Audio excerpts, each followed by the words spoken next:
the epidemic we have is an epidemic of inflammation. Of course, most of those conditions are pro-inflammatory, but many Americans are living a very pro-inflammatory lifestyle. So they are eating their happy meals, they are not getting enough sleep, they are not exercising enough, they're not managing stress effectively. All of that is pro-inflammatory. All of that upregulates the immune system and inflammation. And if you think about it, I have patients that come into my office and they're having all these joint aches that no one can figure out, or rashes or headaches or whatever, all these sort of seemingly inflammatory kind of stuff going on.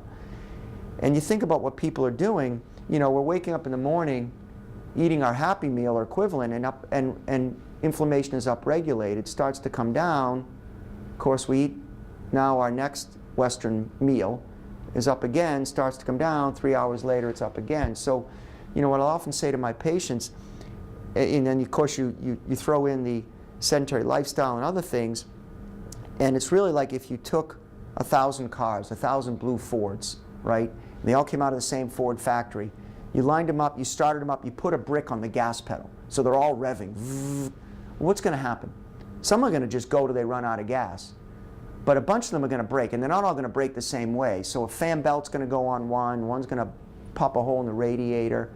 And that's what's happening to some degree, you know, with us, right? So, you know, why did, and again, this is somewhat hypothetical, I get that, but theoretical, but, you know, we are certainly upregulating inflammation. We are seeing a lot of these pro-inflammatory conditions become very problematic. So a lot of what I try to do is change the diet to one that does not upregulate the immune system so much and does not upregulate inflammation. And a lot of that means moving away from the typical Western diet, right?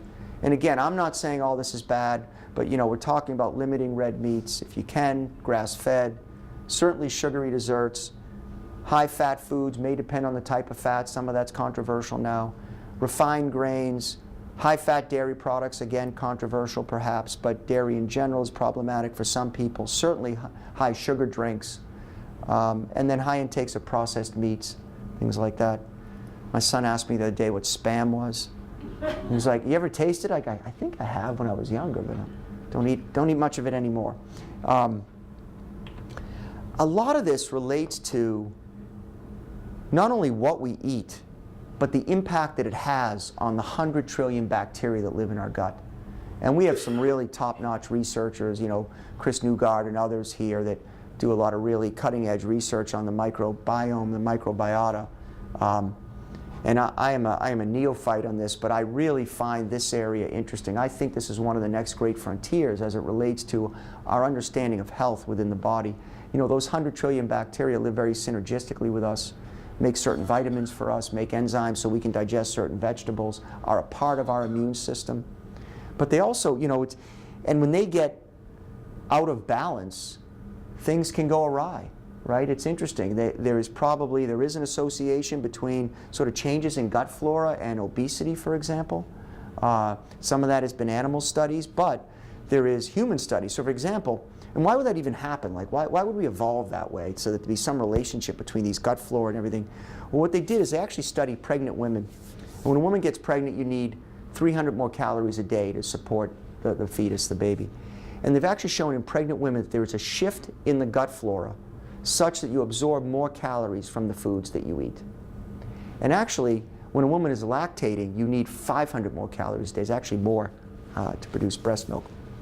And they've, again, studied women who are lactating, not mice in this case, and shown that there's again another shift in the gut flora, such that you again are absorbing more calories from the food. So if you were pregnant and I wasn't, we ate a 1,000-calorie meal, you know, you're not going to absorb all those. You might absorb 750 calories where I may only absorb 600, right? And now, when I read that and read those studies, what was interesting to me, I thought about all the women I've seen who have come to me struggling with weight and have told me, you know, I put 30, 40 pounds on with the last pregnancy, and I've just never been able to lose it. And, you know, I eat nothing, and I exercise, and my friend does the same thing I do, and again, part of that may be related to shifts in the gut flora that have never shifted back yet. And when I've talked to some of the researchers about this, and I'm like, well, I'm starting to change people, they're like, well, we don't know how to change it back. We don't know how to do that yet. And that's true. We haven't done the study to show exactly how you shift the gut flora back. We do know that for whatever reason, probiotics seems to have an impact. And we do know that if you change the diet, the gut flora shifts within 3 days. And so, you know, taking people off certain types of diet, getting them on healthier diets, part of the impact is probably the shift on the gut flora itself. Very interesting areas. I think one we'll be learning more and more about. You know, in the meantime, what kind of things do I try to tell people that you could tell? You know, plenty of fresh fruits and vegetables. Simple to remember, limit the whites. White sugar, potatoes, white bread. Dairy, at least limit. Again, somewhat controversial. Stay hydrated. Don't be afraid of good fats, avocado, almonds. Get to know your body. I think that's a really critical one. You know, I tend to eat a little lower carb because I tend to feel better that way, and my body tends to want more protein. I've just found from eating and kind of saying, oh, I feel better when I eat a bunch of lean chicken than when I don't. And so, you know, you need to know your body. There's all these things out there, and I get asked a lot about this. Should I be paleo? Should I be this? You know, whatever you're going to try, see how you feel on it. See how your body responds to it. And then the big thing is, like the exercise, make healthy diet a way of life. I often use an 80-20 rule. You know, 20% you could cheat, although I like to say to my patients, it doesn't mean eat the entire cheesecake. Like, you know, you have like maybe a slice, and ideally a small slice. But you know, life, you need to enjoy life as well. But, you know, again, I think in general, eating healthfully should be a way of life for all of us. A lot of this, and a lot of what I've learned about this came from this area called functional medicine. I want to just mention, because you may be hearing more about it. It's about 80% of my practice now. I learned most of my stuff through the Institute of Functional Medicine, and like Cleveland Clinic just opened up a functional medicine clinic within their medical center. So it is an area that, you know, people aren't as familiar with, but it's really a systems biology approach where you're thinking, where might the biological systems be out of balance, and thinking about how you might restore the balance to the systems, as opposed to simply trying to treat what is often the end stage manifestation of an imbalance that's going on further upstream. So I got a rash, I can put a cream on it, or if I figure out I have an intolerance to, you know, wheat or whatever, you know, and I take that out of my diet and the rash goes away, that's probably a better way to treat it. So, you know, how can I look at that system and think about it? Finally, and really in just a moment or two, just a second on complementary medicine. I've mentioned a little bit. You know, this is an old way that the National Institutes of Health, National Center for Complementary and Integrative Health, used to talk about integrative medicine, complementary medicine. I like this old way of talking about it, so I've kept this slide. But, you know, there are biologically based things such as vitamins and fad diets, mind-body medicine, for example, where we talked about a number of those things.